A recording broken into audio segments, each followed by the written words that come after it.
Good morning. My name is Debbie Zamaria, and I'm part of the Martinez Oral History Project with the Martinez Museum. And I'm here today with Mr. Glenn Cottrell, and his wife Yvonne is sitting in on this interview. It is May 9th, 2014. My husband Tom Zamaria is the videographer today, and so we are going to record Mr. Cottrell's story. I want to thank you for taking the time to do this today. I'm really looking forward to hearing this. All right, why don't you begin by telling us when and where you were born? I was born on July the 17th, 1926 in Boise, Idaho. Okay, and tell us a little bit about your parents, your dad's name and what mom's name? My dad's name was Ralph Cottrell. My mother's name was Catherine. Catherine, what was her maiden name? Louise Badesheim. Okay, and what ethnicity were they? Well, she was a full-blooded German, and I guess he was part French and not part German or something. I don't know what his ethnicity was. Mm-hmm. So you were born in Boise, and did you have any siblings? 3 sisters. 3 sisters. Are you the baby? No, I'm the oldest one. You're the oldest one. Okay. How did your parents end up in Idaho from being born in Kansas? Well, they were headed to Portland, Oregon, I think, for a job for some relative run a bridge company or something, a truck construction job in Portland, and they got to Boise, and they got stalled or ran out of gas or something. I don't know how come, but they never left Boise. Okay. What was your dad's line of work? Well, he was a farmer when he came to Idaho, and he farmed for several years, and then he finally ended up in construction, working for a construction company. And how about your mom? Well, she was a school teacher when they were married, and she taught school for a while in Kansas, but she never worked in Idaho. So she had 4 children to raise. Yeah. Mm-hmm. And when you said a farm, what did your dad farm before he went into construction? Was it grain or? No, it was a dairy farm. Dairy farm. Wow. Milk cows, 7 days a week. Oh my heavens! So you were a big part of that, I'm sure. Well, kind of. I was pretty young at the time, but. Okay. All right. So you attended the schools in Boise, and my understanding is that as soon as you graduated from the high school in Boise that you were drafted. Yeah, that's kind of an interesting story, a little bit, I guess. I went down to join the Navy when I was about Christmas time of my senior year. I decided I'd go in the Army because all my friends had been drafted or had joined up. And I went down to the Navy place, and the guy says, take off your glasses and read that eye chart over there. So I did, and I went over to read the eye chart, and he says, you know, your eyes are so bad the Army won't even have you. And I went, my birthday was on the 17th of July, and got a draft notice, I think, on the 18th. This is 1944, right at the end of the war. And I went down, and I don't think they even checked my eyes. They just stamp, and you're in, and first thing I know, I'm down at Fort Ord in basic training. The next thing I know, I'm on a ship to Japan, the Philippines. So you went to boot camp at Fort Ord, is that what it was? Or Camp Roberts. Camp Roberts, okay. And you were part of the 43rd Infantry, is that correct? I was assigned to the 43rd Infantry Division in the Philippines, yes. Mm-hmm. They have a nickname. Do you remember what their nickname was? No. Winged Victory. Something like that. Right. Some general was named General Wing. And I guess I was doing a little research, and your division won the Presidential Citation for your time in. Today, I don't know. So you went in with the Marines. You took them into Lausanne. Is that correct? No, we went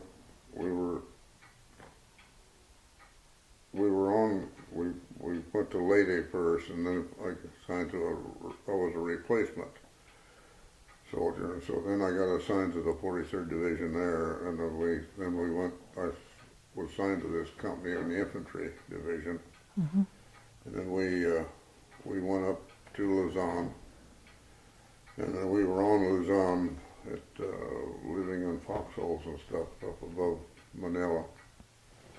And when the war ended in '45, when Harry Truman dropped the bombs on the Japanese, and they gave up because they could see the light at the end of the tunnel. So then what happened to you? I was, we went to Japan. The 43rd Division went to Japan as an occupying force. Okay. But then afterwards, well, they decided they'd bring the 43rd back to the United States, and I had so few points that I was reassigned to the 1st Cavalry Division and to stay there as part of the occupying force. And so we were stationed out of Yokohama, and we just were going to sit in there and, occupy Japan. And another fellow and I, for some reason, didn't like Japan.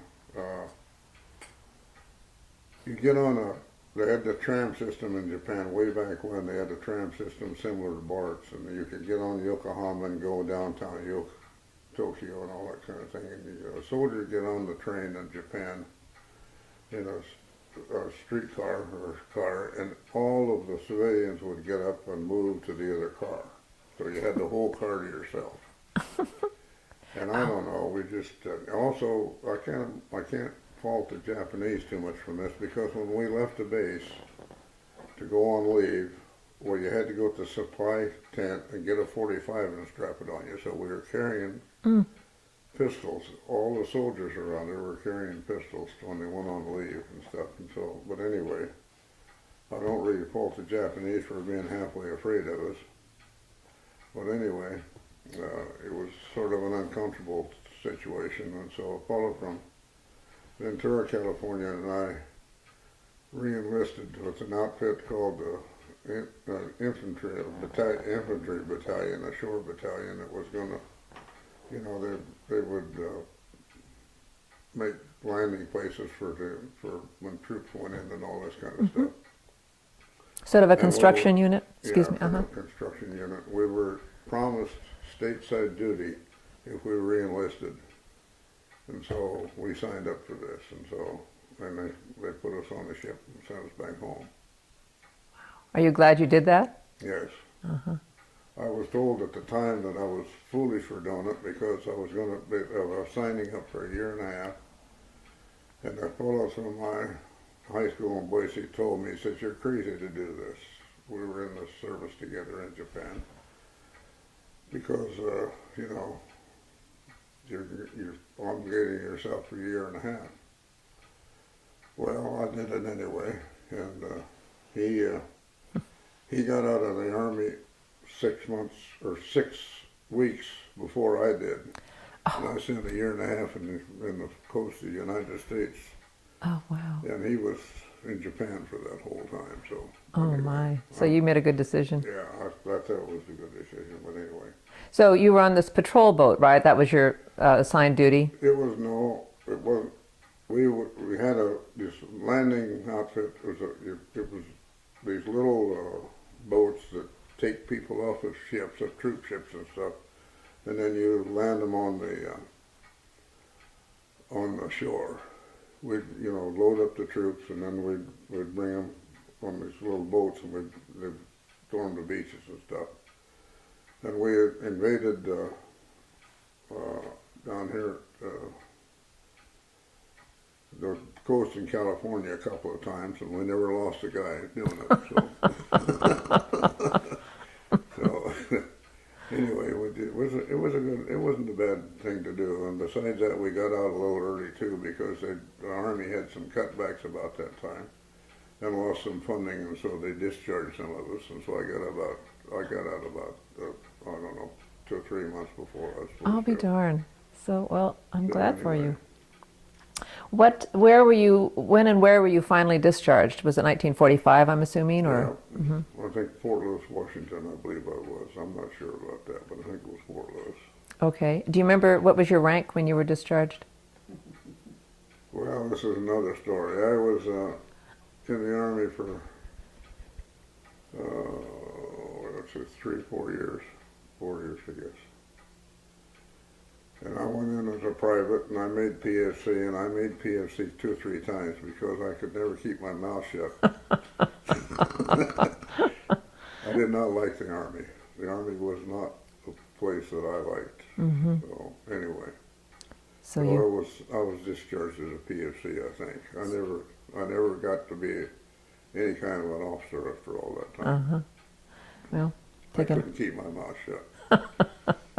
There's only some guy that didn't know as much as I did tell me what to do. yeah, right. Must be hard to take. Well, I'm glad you're safe. Okay, so now you're out of the Army, you've been discharged, PFC, whatever, and you had this, year and a half stateside, I'm guessing, doing about this that. about that. So where did you go after that? You landed back in the United States, you're discharged. Well, I went back to Boise, naturally. That's my home, and I started at Boise Junior College. Mm-hmm. And I went there for 2 years, and then I transferred to the University of Colorado. Mm-hmm. Why did you transfer there? Was there some program there that you thought was valuable? I think it was because of an instructor I had at BJC. I don't really know why I went to Colorado. Uh-huh. I'm glad I did, but I don't know why I went there. Okay, so then you finished your degree there, Yeah, and what was your degree in? mechanical engineering. And I believe you said you met your wife, Yvonne, at the university. Tell us a little bit about that.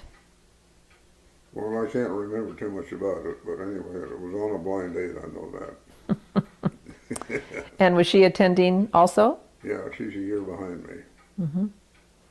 So you met her at on a blind date, I and think so. Uh-huh. I don't know. and did she receive her degree from there as well? That's right. Yes, a year later. And what was that in? Education. So you probably dated for what, a year or so, and then got married, or? No, well, we didn't get married till after she graduated because Oh. that wasn't, we couldn't get married when she was still in school because it wasn't a thing that you did in her family. Uh-huh. You got your degree first, and then you got married, maybe, if you still wanted to. So did you, and I know you went to Seattle, but did you wait around for her in Colorado until Well, I went up to Boeing. I went to work for Boeing in Seattle. in Seattle? Okay, so you just left, and Yvonne's still attending school. Mm-hmm. And tell us a little bit about that Boeing job. What were you doing there? And Well, it was a good job, but it was in Seattle. And that's not a good place for a guy from Idaho or somebody from Colorado to live because it drizzles and rains all the time. And you're also far enough north that when you go to work in the morning it's dark, and when you come out of the place at night it's dark, and so you got no sunshine. it didn't suit you. And I stayed up there we were married, and we lived up there for a year after we were married. And then I decided that we would move.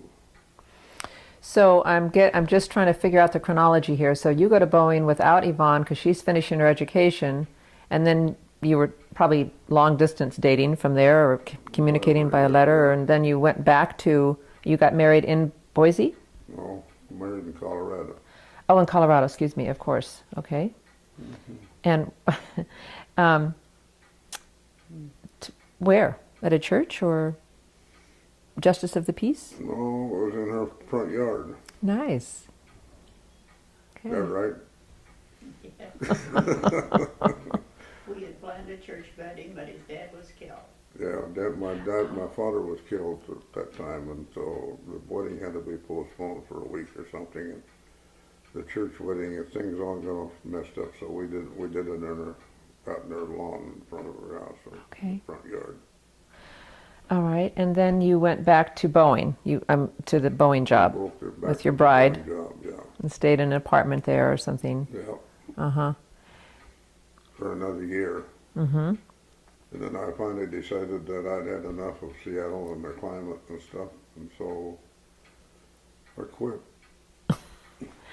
Does that mean you didn't give notice? Well, no, I think I gave them notice, but I just quit. I didn't have a job when I left. Right. I just Right. quit.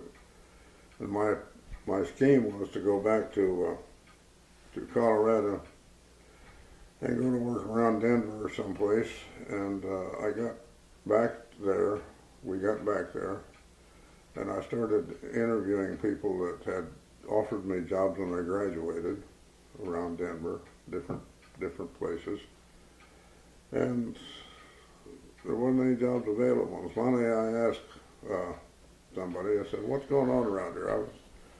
When I graduated a couple of years ago, there was all kinds of jobs around there. And he said, well, the Bureau of Reclamation, and they have some kind of a big department there around Denver someplace. And they have just laid off about 1,000 engineers. And Oh, dear. so I feel obligated to hire those people before we hire in for some outsider coming up from outside. And so we got in the car and hightailed it out of there and headed to California. That's just great. So kind of a sense of adventure. I mean, you're young, you've got this degree, you both have degrees and no real commitments, at least initially. So, and we ended up in San Francisco. Mm-hmm. And we were living in a hotel, or we were staying in a hotel in downtown San Francisco. And I remember I was interviewing different people. And I think Yvonne finally asked me, she said, if you go to work in San Francisco, do you live in San Francisco? Because she was kind of a farm girl too, and she didn't think much of that. I had never been to California before. Yeah. Well, and so anyway, so I said no, we probably, and so I went to a Tidewater Oil Company at that time, had an office down there, and they said, we have a job that you might be interested in a place called Avon, California. And I'd never heard of Avon before, and didn't know what it was, and so they told us how to get out here. And we come out there and we drove down through Martinez, which is a, little hick town. And that looked good to me, and I went out to Avon. And sure enough, they had a job for me, and I took it and sat there. And so I worked there for a couple of years. Now that was an oil, Tidewater oil refinery. oil refinery. Okay. And that's the Shell refinery down there, and then the next little refinery over, it was at that time called Avon. Mm-hmm. It was owned by Tidewater Oil, and I don't know who owns it now, but it's not Tidewater Oil anymore. Yeah, I don't think so. I've not heard of that. Yeah, but it's that second refinery down from Shell. It's the one out up toward Port Chicago. Is it Tesoro? Huh? Maybe it's Tesoro now. Tesoro, yeah, I think Right. it's Tesoro. Oh, good. So what did you do there? So here you are, a mechanical engineer, and you're working in an oil refinery. Well, the mechanical engineer in an oil refinery, they can design pipeways and that kind of stuff and all, but they aren't. The chemical engineers and the petroleum engineers are the one that gets the jobs in the refining part of the business. And so I was there for a couple of years, stuck it out, and finally I decided that wasn't for me, so I quit and went over to Maryland. I got a job over there. So you had heard, you're a veteran, right? And you had also heard maybe that there were some Well, openings over there. it was, they were hiring in Maryland. So Uh-huh. I don't know, but I went over there. So during this time, you and Yvonne are living in a little apartment on 334 Green Street. 334 Green. Wonderful. Mhm. So, okay, so Mare Island. Now, tell us a little bit about what you did there. I think those were 30 good years you had there, correct? Mhm. And you enjoyed that job. Yeah. So what did you do there? Well, I was what they call a marine engineer, and that's just a fancy word for mechanical engineer. But anyway, I worked on propulsion systems. Mm-hmm. The all nuclear submarines. I had nothing to do with the nuclear plant. That was all for the nuclear power division. But we worked on the propulsion system from the propeller end, or the propeller shaft, the steam turbines, and the turbines generator, and all of their associated equipment. So when you say worked on, fixed them or made them from scratch? No, the design division. Design them. Most of those systems are designed by private companies like Westinghouse and General Electric. And then they're sent to us and we installed them, got them operational, and then took the submarines out to sea and tested them and this sort of thing. Did you actually go on the sub out to sea? Mm-hmm. Well, I rode every sea trial there ever was on one of them as long as I worked there. I'll be trying a sea trial. Yeah, we take them out off the coast out here, out past the Golden Gate, and Uh-huh. play around with them a little bit, and then bring them back in. Well, for a young man, that sounds like kind of an ideal job. It was a good job. It was the best job in the world. Very interesting. Yeah. So kind of an 8-hour day? I mean, I don't know, Monday through Yeah. Friday? Monday through Friday. Quite a bit of overtime, it seems like. And then Yvonne is here and she's She's here. teaching maybe, or She taught school over in Concord for a couple of years until we started having children. started having children, right? So why did you, when did you retire? I think it was quite some time ago, right? Yeah, 30 years. I've been retired longer than I worked. So, I've been retired for 30 years. And I worked for 30 years. and you have kind of a funny story about why you retired. I don't know if you want to share that. Technology. They brought a computer tower in and put it on my desk. And I said, no, don't put that thing here. Put it out there on the secretary's desk. And so then I would get calls from the head engineer and he would tell me something, what happened on this particular ship or that particular ship. And I'd say, what are you talking about? And he said, well, I sent you an email on this. And I said, what the hell's an email? And he says, well, you'll have to check this out and find out. So finally I figured out what an email was. And so I talked to him one day about this, and I said, you know, why can't we just get back to the way it was? If I got a problem, you call me up and tell me what's, use the telephone, and I'll call you back and tell you what's going on. And he said, Glenn, he says, you're going to have to get used to doing this. This is the way we're going to do business in the future. And so I went down and put my retirement papers in. It's funny. So, Yeah, it was just time, wasn't it? well, whatever. Whatever. It was a little early. I should have worked a couple more years, but I didn't, so. So, Okay, so let's go back to your residences. I think the last we heard you were on that little house, that little apartment on Green Street, and I'm sure you had moved since then for your, so after Green Street, where did you go? Look this lot out here. Bought this lot. You should tell us a little bit about that. Well, we bought this lot, and I don't know what year it was, but we bought this lot, this half acre here, for $3,000. Then we got a guy named Jim Ferris to build this house for us. And the house cost $14,000. So I got $17,000 invested in this place, and I don't have any idea whether we can get our money out of it or not. I think you can. So you obviously you're raising children, and you wanted a bigger place. Were your kids? Well, they must have been little guys, right? Well, Pat was born, my oldest son was born when we lived in Martinez. And she was pregnant with our second son, Greg, literally the day we moved in here. Oh my. That was a kind of an interesting thing. I came home from work on a Friday night, and she was in labor. And I said, come on, let's go to the hospital, Kaiser.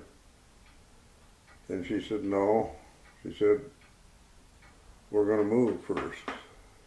We had everything packed up to move. We were all ready to move. Everything was in boxes and ready to move. We didn't really have anything anyway. So you're moving from your Green Street apartment here, okay? Out there. So we grabbed our stuff and we went, found a neighbor was helping me, and we moved everything out here. And we moved into this But so my mother-in-law, her mother was here with us to take care of Pat when Greg was born. So we moved Allie in here with this baby. Is well, just a couple of years old, and then we had all this stuff. We didn't have very much stuff, but we had a little bit of stuff, and so. Yeah, but it's a mess, yeah. So then I said, well, let's go to the hospital. And Yvonne told me, she said, no. She said, I'd like a fire in that fireplace first. So I built a fire in the fireplace. July 27th. July 27th, so Yeah. kind of warm in Martinez. And so then she said, I said, well, come on, let's go. And she said, no. She said, I'd like a cup of coffee first. So we had to go through the box and find the coffee pot and the coffee. So we had to put the coffee, and finally we got her out of here, and I left her mother, Alma, out here in this house with practically no furniture, Oh my. practically nothing. And a little toddler. With a toddler and no telephone.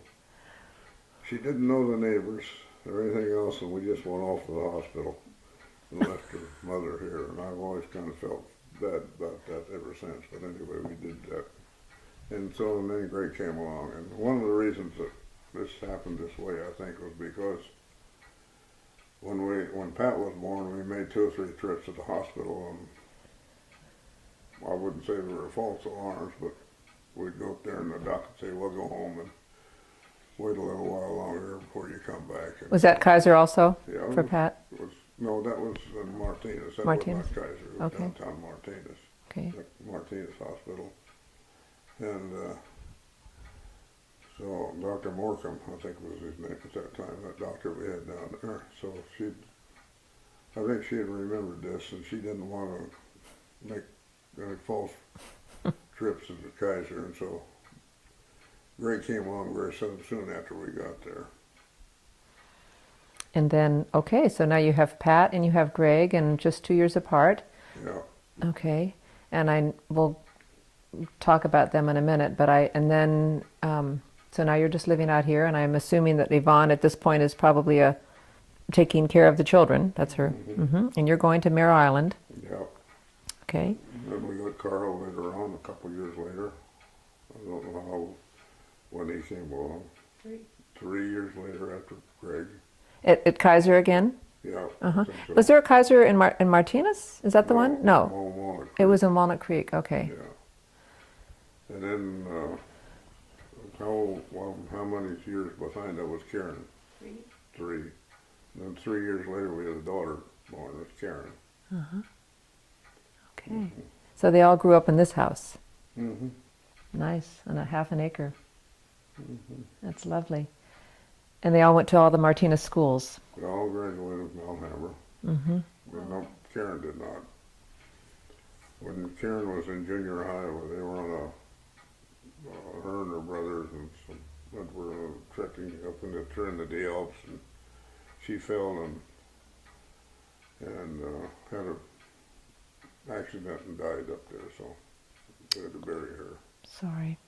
in junior high. So we lost her in junior high school. Well, I understand that your sons were quite good at football and track. Well, Pat was good at football. They were all good at football. Mm-hmm. Pat was a better football player than any of the rest of them, I think. But anyway, they all enjoyed it. And they all ran track. Mm-hmm. Did that kind of stuff. So you went to a lot of games? Yeah. A lot of events? A lot of football games.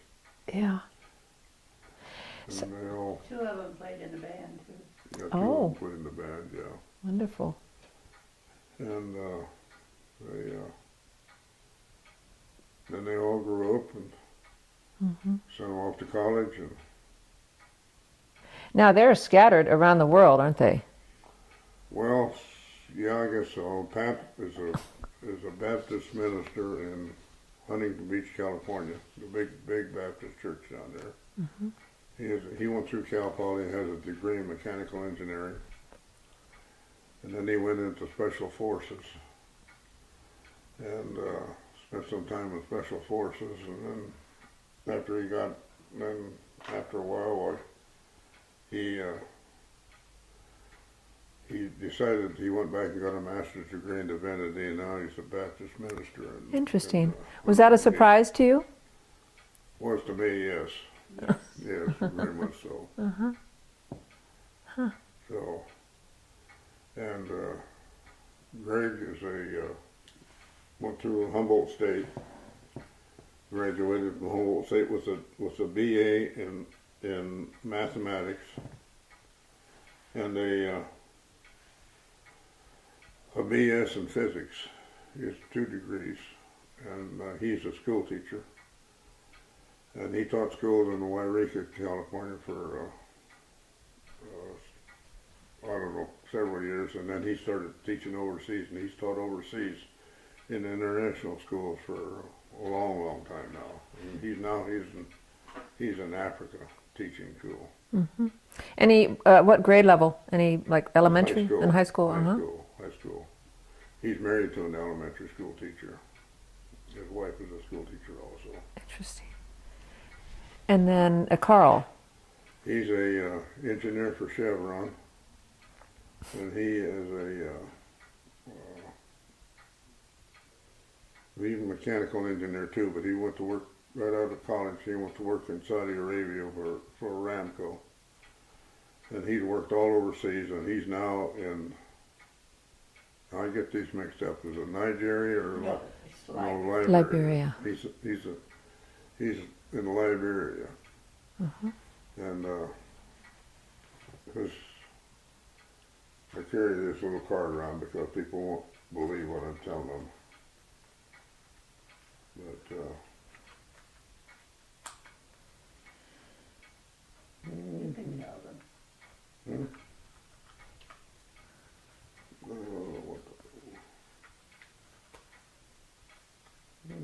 Interesting that they sort of followed well, Carl did, sort of followed in that mechanical engineering footsteps, and Pat too, but then he changed, he switched. Much to his death. Much to his oh yeah, here. There's Colonel Cottrell. You read the boy's name there. Carl Cottrell, Chevron Africa and Latin American Exploration and Production Below his Company. name, what does it say? It says Country Manager, Liberia. He manages, really, He it's so funny. manages the country For in Chevron. Liberia. But he calls once in a while, and it's always the fact that he's got to take the president of the company, or whatever you The call it. country. Huh? Of the country, yes. President of the country. The country, yeah, the president of the country. You got to get her on a helicopter and fly her out to the drilling rig or something for some reason. Or Wow, some such thing. And so interesting. he is he's very, very involved with the politics that goes on in a situation like that. With, he's in that country, and these drilling rigs are 100 miles or so offshore. They aren't really in Liberia themselves; they're offshore. But still, Liberia has some I don't know what goes on with him, but anyway. And so he's very involved with the politics and stuff, with things like that. Gosh, that's fascinating. Anyway. Huh. So here are these, bulldog graduates, and it's just kind of fascinating what they chose to do with their lives. Do you, when you think back in your time in Martinez here and raising your family, are there particular stories that come out, or something in particular that you love about Martinez, or that did you ever get involved in the politics of Martinez? Never. It's a wise move. No. It's a good family town. Well, of course, we being living out here, we aren't in the city limits, and we don't vote for the. But we, of course, we vote for the county people, but we aren't involved really in the city politics. And so it's kind of fascinating. Martinez is a fascinating town because there's always something going on with this. Guys like Mike Elford and a few of those people around like that are always stirring the pot some way or another. That's funny. So your children probably just had this wonderful, bucolic, upbringing out here. I mean, you probably couldn't even see some of these houses out here, huh? They It were was here. just fields. No, and these weren't here. And so as little kids, that's how they spent their days. Here's over there. They were vineyards over there? The kids played over there. Wow, wonderful. Yeah, The Trevino family down the road had 5 children the same ages as our kids, and they just, Oh, the Trevino family, yes, okay.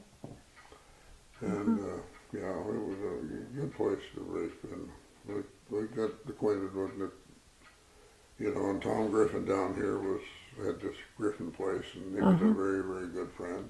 Uh-huh. And it was a good place to live. Yeah. So, Well, unless you want to share some other memories or some other thoughts that you might have, anything that... no, Okay. I just hope I'm here for a little while longer. Well, I hope so too. You know, Well, thank you very much for your Very good. time. very good. Very good. That's it? That's Okay. enough out of me. That's enough out of you. All right. Yep. Thank you.